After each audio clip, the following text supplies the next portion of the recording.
In this lesson, we're going to continue and finish our game's puzzle off completely and make it so after WrapTuck collects the key and the door is unlocked, I want WrapTuck to walk in front of that door and have it open up, and the game will be complete. Alright, so once we win the game, we can really set whatever we want to happen. It's your game, it's your choice. With what you have learned so far in this course, I'm sure you can think of many things. But in this tutorial, we will cover how we can trigger our doors to open, update our game state to win, and set our countdown timer to restart our game. Well, that's a few things, so let's get started. Alright, so how are we going to do this setup? Well, I really want to utilize that game state script that we created and utilize the variable that we have in there called WinGame. When we have our WinGame bool set to true, I want it to trigger a little list of functions to complete. And let's just start out here by clearing off that. And let's create a little parameter around our doorway here. Alright, so let's start with a good old empty game object. Let's reset this. Alright, cool. Okay, and let's move this over to our doorway. Cool, cool. And now let's add a good old 2D box collider. Set that to be a trigger. Awesome, awesome. And let's scale this up so it fits our doorway. Okay. Awesome. Just roughly simple like this. That's all well and good. So when our character walks into this, it's going to trigger our WinGame. So now that we have this all created, we need to quickly create a script to actually apply to it. First, I'm going to just say WinGame doorway. You can call it whatever you wish, but that's what I'm choosing. So let's go in here and let's create a new script here. New C#. And let's call this script door check win game. Cool. And let's assign it to that WinGame doorway. Awesome. Let's open it on up and get this ready for some scripting here. It's going to be fairly simple. Very similar to a lot of times that we've done this exact same thing. We need to create our Ontriggerenter for this door to detect when our player is actually going to be colliding with this. But before we really get into that, we have a few other scripts we need to access to create the logic that we need here. So we need to actually get a hold of our game state and our player state. So let's do that right now. Let's go private player state and private game state. Oops, not game object. Sorry about that. Game state. And let's call it game state. Awesome. All right, let's quickly deal with the assignings here. Awesome. So we've assigned those variables now. So now we have everything we need. So now let's go ahead and let's create that on trigger here. So let's go void on trigger enter. All right, collider 2D other. Now let's create our condition. If other.tag is equal to game object, sorry, game object dot tag. Thought I was missing something there. Okay, equals player. And we want to check our game state now. Let's go game state dot door. Let's just open up that. I'm just going to clean up here for a sec. Item collection, I don't need that anymore. Door. Okay, so let's go back to our game state and see what variables we need to utilize and our player state. So game state. We want to say if danger mode is false. Why not, right? Dot danger mode. And to make it false, we add that exclamation mark. And what else can we use for our logic that makes sense here? In game state. And danger mode, door locked, if door locked is false. That's the biggest one, really. Game state dot door locked is also false. And that should not be a capital. All right, cool. So we have those. And then I also want to say player state dot has key. All right.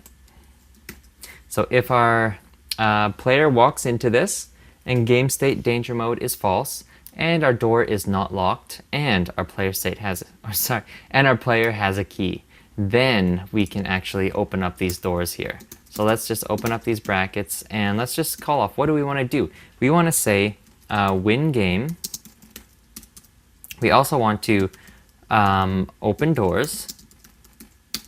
We also want to freeze character movement. All right, and we also need to start our countdown timer.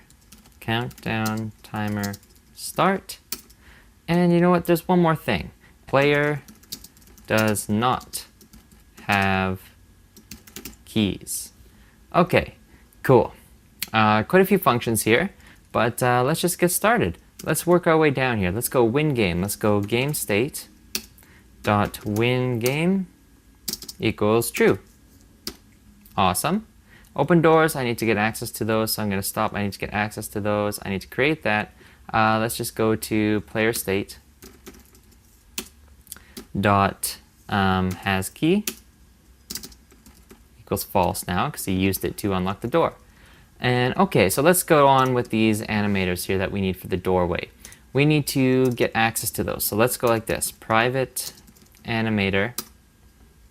I'm going to say door open left. And let's go like this. Door open right. Okay, so let's before we get too messy, I'll just say script access. And I'll say anim access. All right, so let's go. Cool. So now let's go like this. Open doors. Let's start with our door open left, and I'll just call door open right. And I'll say dot set bool. I think it was just called WinGame true. And let's just go like this. Open right.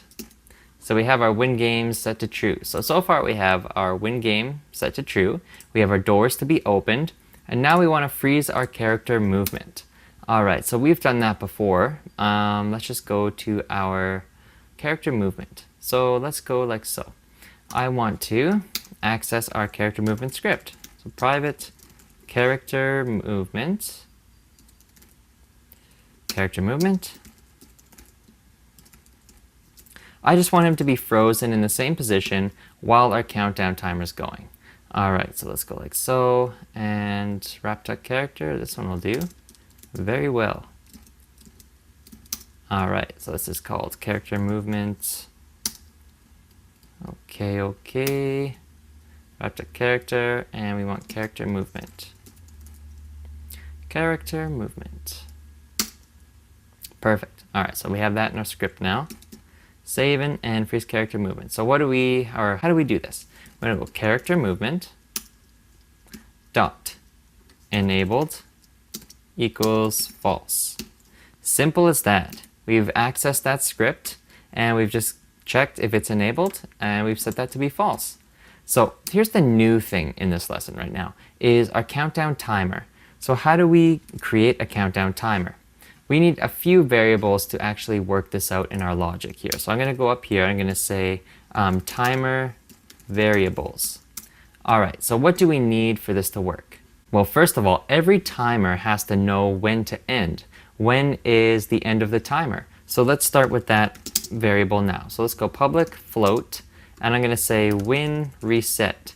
And this is going to be equal to 5 and float. All right, so this is our max value. So basically what this is when our timer gets to 5 seconds, reset the game. All right, so now we need to set a minimum for our timer, which is where the timer will start.